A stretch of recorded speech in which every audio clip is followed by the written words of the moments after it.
We continue now at the top of Daf Chafalef Amar Aleph Meseches Makkos. This is Makkos Daf 21a. On the previous Amar, Rabbi Yossi said that if somebody cuts himself over multiple mesim, so he's chayav on every single one, and that's learned out from the word nefesh.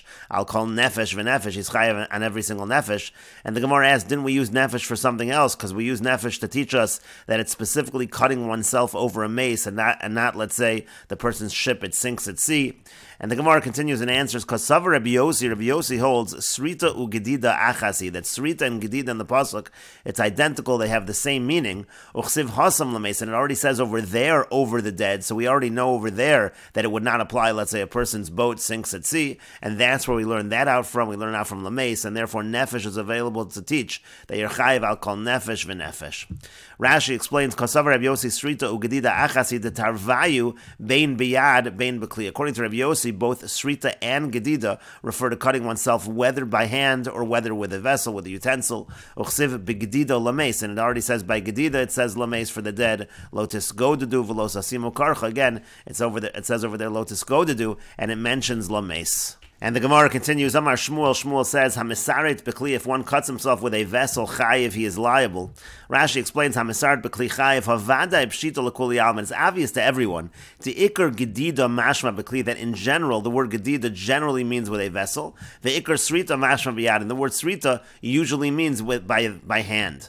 The Kamar Shmuel, and Shmuel is saying, Hamisaret Bekli Alames, if somebody's misaret with a vessel over the dead, chayiv, he's chayiv, he uses the word misaret, even though that's usually the word that's used by hand. V'lo kamar hamagadid b'kli. He doesn't say hamagadid b'kli. Why is he saying it in that fashion? Lashmin, and it's to teach us to shame srita shayach b'kli, that it can be called srita with a vessel also. V'osa chabur be'atzma b'kli alames chayev shnei lavin. The point over here is, if that a person wounds himself, it's that if a person wounds himself with a vessel because of grief over the dead, he's chayev for violating two negative commandments.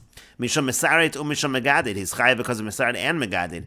Digdida usrita achasi, because that's all the same thing. The tarvayu bein biyad bein b'kli, because both of them, again, it's either with the hand or with the vessel.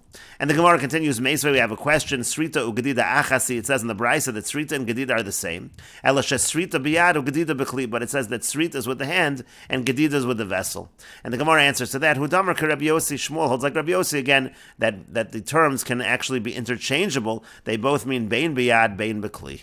And the Gemara continues, Tani Tana Kami de Rav Yochanan, the Tana taught before Rav Yochanan, some have the gears of Rav Nachman, Al Meis, when it comes to cutting oneself over the dead, Bein Biyad, Bein Bekli Chayiv, whether by hand, whether with a vessel Chayiv, Al Avodas Kochavim, but when it comes to Avodah Zara, Rashi, or the Mefarish rather, says, Al Avodas Kochavim, Diyesh Avodas Kochavim, Sha'ovden Osa Bekach, Sha'osim Bevsarim Chaburos Upetzos, because they're Avodah Zara, that's the way you serve the Avodah Zara, by cutting oneself. So by Avodah Zara, Biyad Chayiv, Bekli Potter, with the hand, one is chayiv, with a vessel one is actually patur by avodah zara. The Gemara says v'yipchaksib, but isn't it exactly the opposite that's written in the pasuk?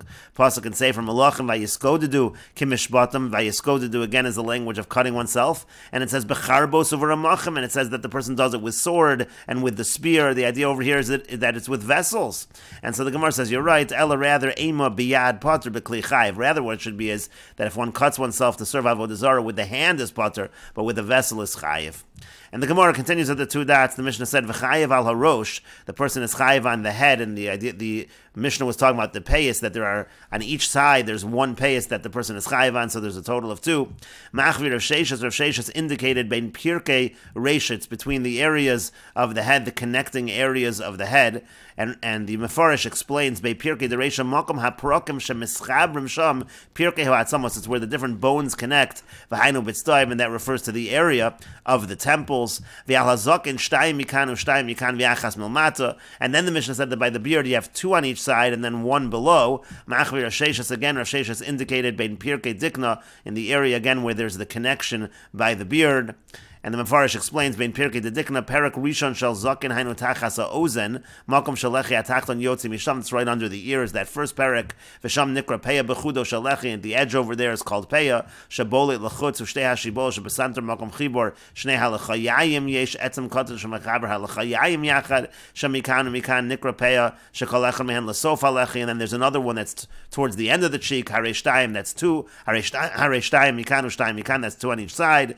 V'yachas milmata and then the one at the bottom, Hu Aseir Shebein Beis Hashibolas Shebesenter Uperakub B'fnei Atzmo. Then there's an independent parak again that's at the bottom, and that's the last one of the areas of the beard that one is liable for destroying. And the Gemara continues at the two dots. The Mishnah said, Rabbi Eliezer says, if the person takes the hairs of the entire beard at once, so it's just going to be one malchus kasavar, because he holds chad lavu, that it's all one negative commandment.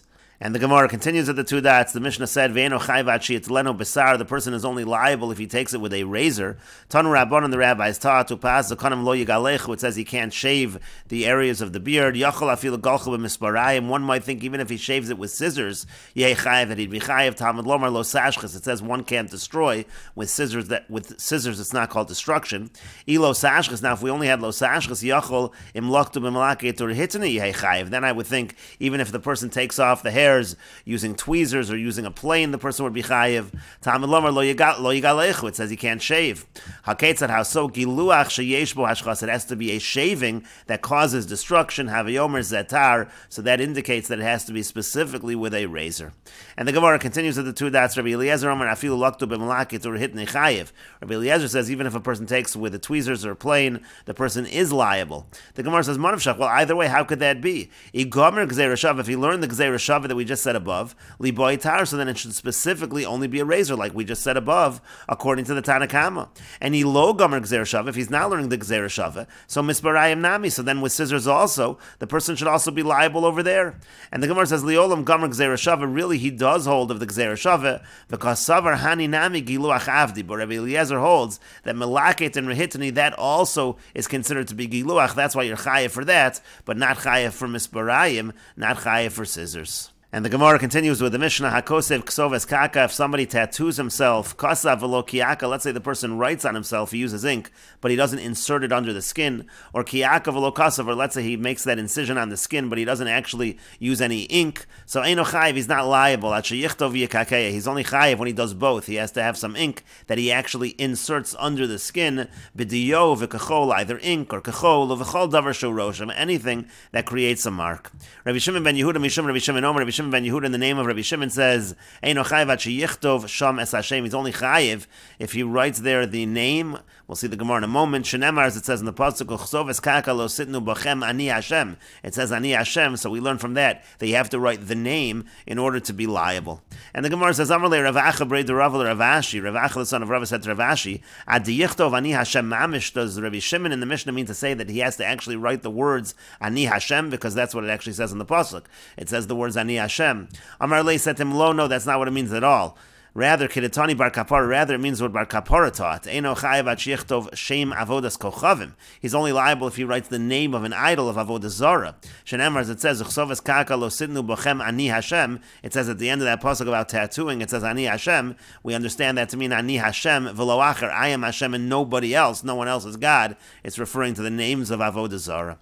And the Gemara says, Amar of Malkia, Amar of Ada Barava. Rav Malkia says that Rav Ada Barava says, Asr lo adam shiiten efer makla al gavi makos. A person is not allowed to put ashes over his wound. People would do that for healing purposes, but the reason you can't do that is mimnesha niris kechsoves kaka, because again it looks like a tattoo. And the Gemara continues, there were some statements that were made in the Gemara by Rav Malkia, which we just quoted Rav Malkia, and some that were made by Rav Malkio, and so the Gemara now gives a way of remembering which statements were made by whom. Amar of Nachman brei de Ravika, Rav Nachman the son of Ravika says, Shafud, Shafachos, v'gumos, the statements regarding Shafud, Shfachos, and Gumos, those three statements, Rav Malkio, they were made by Rav Malkio. Beloris, Efer Mikla, Ugvina, the statements were regarding the halachas of Beloris, Efer Mikla, and Gavina, Rav Malkia, those were made by Rav Malkia. The Mefarish goes through what all those various cases are, and the Gemara has another version of Papa. Amar Papa says, no, Masnisun Masnisur Rav Malkia, any statements that were made on a Mishnah or Braisa, that was Rav Malkia. But Shemaita, but if it was an independent halachic teaching, Rav Malkio, that actually was Rav Malkio. V'simonach, and the way to remember that is Masnisa Malkasa, that the Braisa, the statements from the Tanoim, they're like the queen, and the idea is that that's similar to the word Malkia, to Rav Malkia, so that's how you know Masnisa, no Masnisa is Rav Malkia.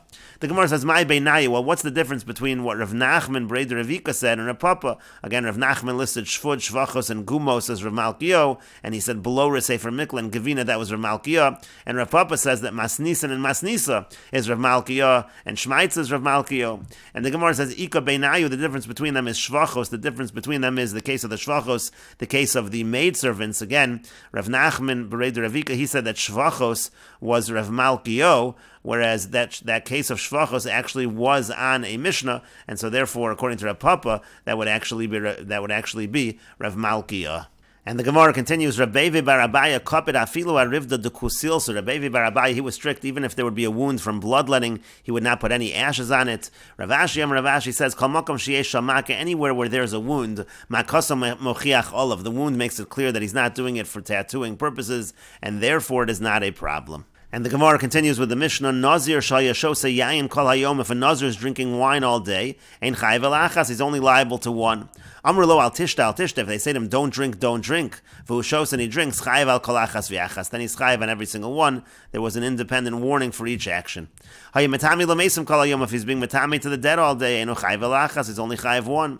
Amr lo, if they say to him, al tetame, al titma, if they say, don't become tame, v'hu metami, becomes tame, chayiv al kol achas v'achas, he's chayiv on every single one. Let's say he's shaving all day, he's only chayiv one.